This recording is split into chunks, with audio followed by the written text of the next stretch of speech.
அறத்துப்பால் பாயிரம் கடவுள் வாழ்த்து. அகர முதல எழுத்தெல்லாம் ஆதிபகவன் முதற்றே உலகு. எழுத்துக்களுக்கெல்லாம் முதன்மையானது ஆ என்னும் எழுத்து. அதுபோல உலகத்து உயிர்களுக்கெல்லாம் இறைவன் முதன்மையானவன்.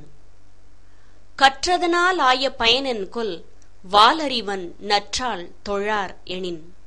தூய அறிவினையுடைய இறைவனின் திருவடிகளை தொழவில்லை என்றால் அவர்கள் கற்ற கல்வியினால் பயன் இல்லை. மலர்மிசை ஏகினான் மானடி சேர்ந்தார் நிலமிசை நீடு வாழ்வார். அடியவர்களின் இதய கமலத்தில் குடிகொண்டிருக்கும் இறைவனை இடைவிடாமல் தொழுகின்றவர் வீடு பேராகிய இன்ப உலகில் நெடுங்காலம் நிலைத்து வாழ்வர். வேண்டுதல் வேண்டாமை இலானடி சேர்ந்தார்க்கு யாண்டும் இடும்பை இல.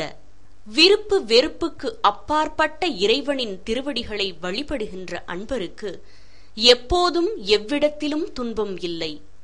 இருள் சேர் இருவினையும் சேரா இறைவன் பொருள் சேர் புகழ் புரிந்தார் மாட்டு.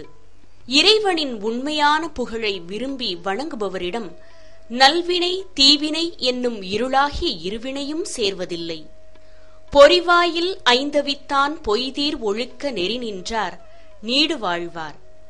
மெய் வாய் முதலிய 5 வகையான உறுப்புகளால் உண்டாகும் விருப்பங்களை அடக்கியவரின் மெய்யான ஒழுக்க நெறி வழுவாமல் இருப்பவர் நீண்ட காலம் நலமுடன் வாழ்வார். தனக்குவமை இல்லாதான் தாழ் சேர்ந்தார் கல்லால் மனக்கவலை மாற்றல் அரிது.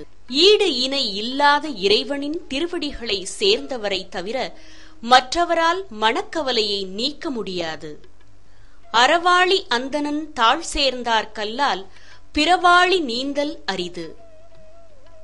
அறக்கடலாக விளங்கும் இறைவனின் அழகிய திருவடிகளை தொட்டு வணங்குபவரை தவிர மற்றவரால் பொருளும் இன்பமும் ஆகிய கடல்களை கடக்க முடியாது.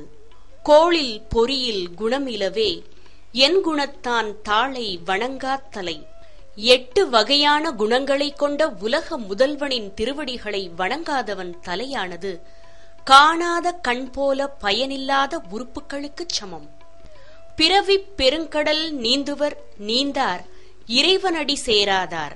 இறைவனை இடைவிடாமல் வணங்குபவர் பிறவி என்னும் பெருங்கடலை நீந்துவார். அப்படி வணங்காதவர் அந்த கடலை நீந்தி கரை சேர முடியாது.